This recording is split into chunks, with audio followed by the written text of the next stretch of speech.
किसी के चेहरे पर मायूसी अच्छी नहीं लगती और लगातार आपकी चुप्पी अच्छी नहीं लगती। जोरदार एक बार तालियों से माहौल को बहका दो, क्योंकि बार बार आपकी कंजूसी अच्छी नहीं लगती।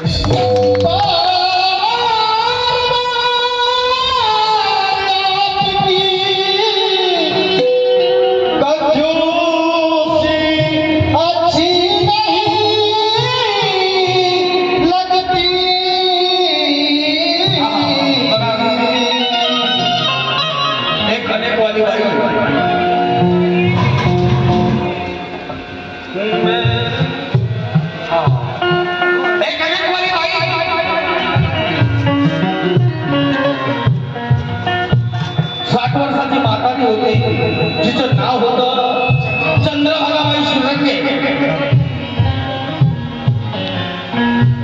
चंद्रभागाबाई श्रीरंगे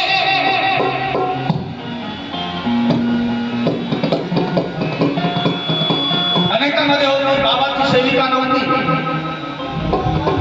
60 वर्षाची म्हातारी, पण दोन्ही डोळ्याला आंधळी होती। दोन्ही डोळ्याला आंधळी होती चंद्रभागाबाई श्रीरंगे। तिच्या पोटीपाठी मुलगा नव्हता, मुलगी होती। त्या पोरीचं नाव शिशुकला आणि ती वल्लीला राहत होती। पवनी तालुक्यामध्ये वल्ली नावाचं गाव आहे, त्या वल्लीमध्ये राहत होती। पण तिचे भाऊ शंकररावजी यावलकर लाखलीला राहत होते आणि ते बाबाचे सेवक होते।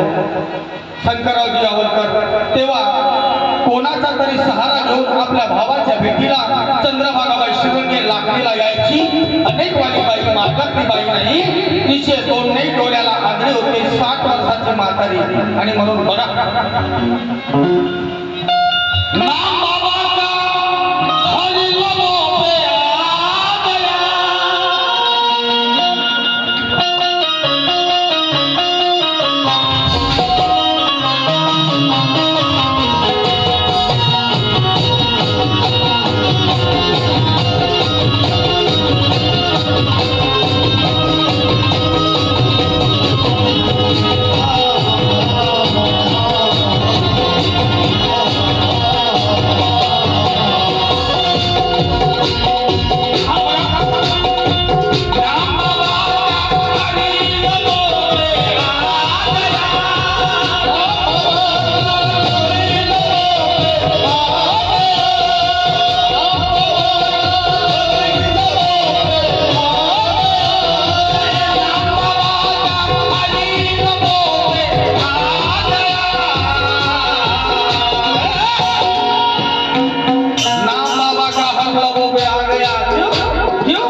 भाऊ कोणत्या देवाची पूजा करते आहे?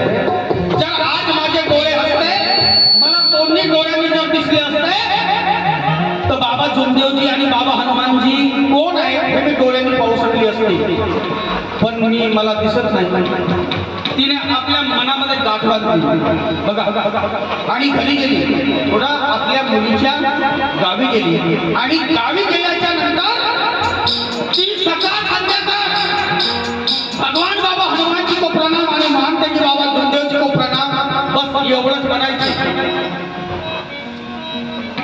सकाळ संध्याकाळ बाबाचं नाव घ्यायचं. भगवान बाबा हनुमान जी को प्रणाम, मानते की बाबा जोमदेव जी को प्रणाम. परमात्मा आहे.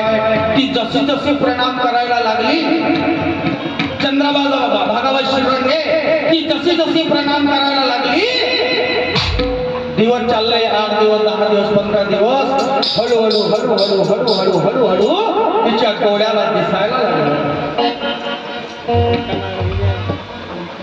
तिच्या डोळ्याला दिसायला लागलं.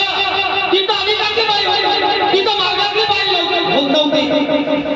मग जेव्हा बाबा या मार्गामध्ये अनेक वाल्या बाईला साथ देऊ शकतात, आमच्या मार्गाच्या लोकांना का नाही? हो बरोबर आहे. अनेक वाल्या बाईचा उद्धार जेव्हा होऊ शकते, तर आमच्या मार्गातल्या लोकांचा उद्धार का होऊ शकत नाही? कारण आमची करणी खराब आहे. करणी खराब हो बरोबर आहे. आमचे कर्तव्य कुठंतरी आम्ही कमी करतो आणि म्हणून आम्ही तिथपर्यंत पोहोचू शकत नाही. प्रणाम केल्याच्या नंतर तिला आमच्यासारखा दिसायला लागला 60 वर्षाच्या म्हातारीला. ही सत्य गोष्ट आहे. कारण ती जी म्हातारी होती ती माझ्या गावची राहणारी होती, ती माझ्या बोदऱ्याची राहणारी होती. पण तिचा मुलगा नसल्यामुळे आपल्या मुलीकडे राहत होती बिचारी. म्हणून माता भगिनींनो, हा मार्ग सुंदर आहे, फक्त याला ओळखता आलं पाहिजे, याची जाणीव पाहिजे. याची जो माणूस जाणीव करेल तर जरूर तो आपल्या प्रपंचामध्ये सुख परिवर्तन करेल. कारण या मार्गामध्ये अनेक वाईट व्यसन बंधन करतात. आजचा जवान मुलगा, आजचा तरुण मुलगा दारूच्या व्यसनी गेलेला आहे, अनेक व्यसनामध्ये गुंतलेला आहे, ज्याच्यामुळे आपल्या मानव जन्मामध्ये काहीच फायदा होत नाही. कोणी सट्टा लावतोय, कोणी जुवा खेळतोय, कोणी दारू पितोय, कोणी अनेक वाईट व्यसन करतोय. याच्यामध्ये काही फायदा आहे का? फायदा आहे का? फायदा असेल तर करा, आमचं काही बंधन नाही. तुम्हाला वाटतं का माझा मुलगा बिघडला पाहिजे, माझा मुलगा व्यसनी गेला पाहिजे, माझा मुलगा कुठेही पडून राहिला पाहिजे, कुठेही झोपून राहिला पाहिजे असं वाटतं का? नाही. म्हणून बाबांनी पिच्छून मानव धर्म काढला. या मार्गातले सेवक एकटा दुःखा बिघडले तर बिघडले. मला 25 वर्ष झाले ना या मार्गामध्ये आहे. मी नाही पेरी ना दारू, मी नाही लावलं सगळं, मी नाही केलं तो. आज आमचा परिवार सुखी आहे. मग कशासाठी जीवन जगतो आपण? सुखासाठी की नाही? आणि म्हणून बघा त्या बाईचे, त्या अनेक बाईचे दोन्ही डोळ्याला दिसत होते. ती डोळ्याला दिसायला लागलं. जेव्हा तिला डोळ्याला दिसायला लागलं तेव्हा आपल्या भावाच्या गावी आली लाकडीला आणि बाबाच्या प्रतिमेजवळ गेली. तुम्हीच का भगवान बाबा हनुमानजी आणि तुम्हीच का बाबा देवजी, जे माझे भाऊ दररोज नाव घेतात. आणि म्हणून